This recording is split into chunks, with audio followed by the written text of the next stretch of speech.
வரலாற்றில் மிகவும் முரண்பாடான விஷயம் என்னவென்றால், ஒரு நாட்டை நவீனமாக்கிய மன்னன் அதே நவீனத்தன்மையால் அழிந்தான். 1925 தெஹ்ரான், ஈரான். ஒரு இராணுவ அதிகாரி அரியணை ஏறுகிறான்.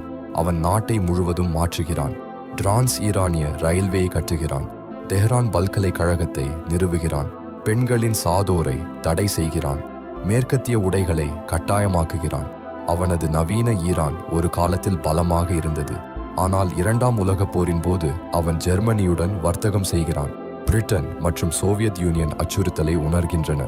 ஆகஸ்ட் 1941 பிரிட்டிஷ் மற்றும் சோவியத் படைகள் ஈரானை ஆக்கிரமிக்கின்றன. வாரங்களில் அவன் பதவி விலக வேண்டியதாகிறது. நவீன ஈரானை உருவாக்கிய அவனே நாடு கடத்தப்படுகிறான். தெற்கு ஆப்பிரிக்காவில் அவன் இறக்கிறான். தன் வாழ்க்கையின் சாதனைகள் சிதைவதை பார்த்து கொண்டே நவீன ஈரானை கட்டிய மன்னன் ரேசா ஷா பஹ்லவி